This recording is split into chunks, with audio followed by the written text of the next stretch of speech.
श्री गणेशाय नमः. भगवान श्रीकृष्ण धर्मराजाला म्हणाले, मी तुम्हाला पूर्वीचा इतिहास सांगतो. ही पांचाली तुमची पत्नी पूर्वजन्मी मेधावी ऋषी कन्या होती. तिच्या जन्मवेळी तिची माता मरण पावली. पित्याने तिचे प्रेमाने पोषण केले. तिला त्याने पुष्कळ विद्या शिकवून चतुर केले. ती मोठी झाल्यावर इतर स्त्रियांची लग्ने झालेली पाहून आपलेही लग्न व्हावे असे तिला फार वाटू लागले. मेधावी पुष्कळ दिवस वरसंशोधनासाठी हिंडला, पण कोठेही जुळले नाही. तो खूप थकला व एके दिवशी अशक्तपणामुळे मूर्छित पडला व मरण पावला. मरताना त्याने श्री विष्णूंचे स्मरण केल्यामुळे तो वैकुंठात गेला. मुलीने इकडे खूप विलाप केला. तिचे रडणे ऐकून आसपासचे कित्येक लोक तिची करुणा येऊन तेथे आले व सर्वांनी मिळून तिचे सांत्वन केले व मेधावीच्या प्रेताचे दहन केले. मुलगी एकटीच राहू लागली. काही दिवसांनी तेथे दुर्वास मुनी आले. धर्मा, ह्या दुर्वासांनीच कुंतीला, तुझ्या मातेला, देवांना आवाहन करण्याचे मंत्र दिले होते.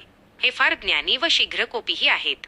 ते दीर्घायुषी आहेत. माझ्या बाबतीत त्यांची एक कथा सांगतो.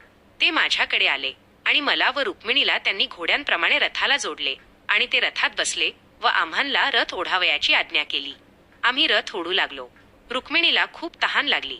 तेव्हा तिची दया येऊन मी माझ्या पायाने भूमीला दाब दिला व गंगा उत्पन्न केली. रुक्मिणीच्या तोंडामध्ये गंगेची धार पडली. त्याचाच राग दुर्वासांना आला आणि त्यांनी आम्हाला शाप दिला, माझी मर्यादा राखली नाहीस, पत्नीचे लाड करतोस, तुझा व तुझ्या पत्नीचा घोर वियोग होईल. मला हा शाप भोगावा लागला. तर हेच दुर्वास मुनी त्या कन्येच्या घरी आले.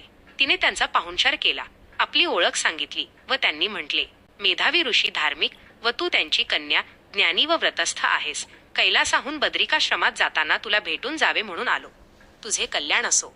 तेव्हा ती कन्या म्हणाली, आपल्या आगमनाने व दर्शनाने माझे हितच होणार ह्यात शंका नाही, पण माझे लग्न होत नाही म्हणून मी फार दुःखात आहे.